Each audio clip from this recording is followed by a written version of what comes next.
নমস্কার বন্ধুরা, আশা করি তোমরা সকলেই ভালো আছো আর সুস্থ আছো। তোমাদের অনেক অনেক শুভকামনা আর শুভেচ্ছা জানিয়ে শুরু করছি আজকে রান্নার ভিডিওটি। এই রান্নার ভিডিওটি তোমরা কি রান্না করতে চলেছি সেটা তো দেখেই বুঝে গেলে। আজকে করছি চিকেনের একটা অন্য রকমের রেসিপি। তার জন্য প্রথমে আলু, পেঁয়াজ, রসুন এগুলো কেটে নিয়েছি।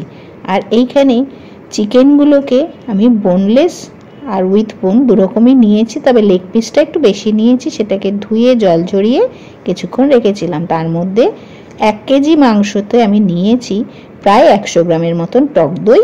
তার সাথে দিয়ে দিলাম কুচনো পেঁয়াজ, রসুন এবং অবশ্যই গোলমরিচ। আর আলুটা আমি এখন দেব না। এর সাথে দিলাম হলুদ এবং পরিমাণ মতন মানে স্বাদ মতন লবণ। এখানে আমি বেশি লবণটাই দিয়ে দিলাম, কারণ মাংসের মধ্যে লবণটা ম্যারিনেট করার ফলে ভালো মতন যাতে ঢুকে যায়। আর গোলমরিচটা দিয়েছি আমি এখানে 1 কেজি মাংসতে 4 চামচ, চা চামচের 4 চামচ গোলমরিচের গুঁড়ো। এই মরিচ গুঁড়োটা দিয়েই আজকের এই রান্নাটা মেনলি হবে। আর তার সাথে টক দই। টক দইয়ের সাথে গোলমরিচ, এটা তো ভীষণই ভালো একটা কম্বিনেশন আমাদের শরীরের জন্য। যে কোনো রান্নায় তুমি এটা যদি ইউজ করো খুবই ভালো। আর এখন দিয়ে দিচ্ছি কিছুক্ষণ পর ধনে এবং একটু জিরের গুঁড়ো আর কাঁচা সর্ষের তেল। এটা দিয়ে আবার খানিকক্ষণ মাংসটাকে মেখে ভালো করে আমি ম্যারিনেট করে রাখলাম অন্তত 1 ঘন্টার জন্য।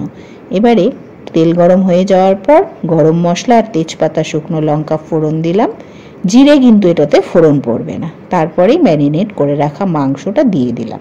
একটুক্ষণ নাড়ার পরে আমি আলু দিলাম, যেটা তোমরা স্কিপ করতে পারো। আমার বাড়িতে আলু অবশ্যই লাগবে, বিশেষ করে মাংসতে।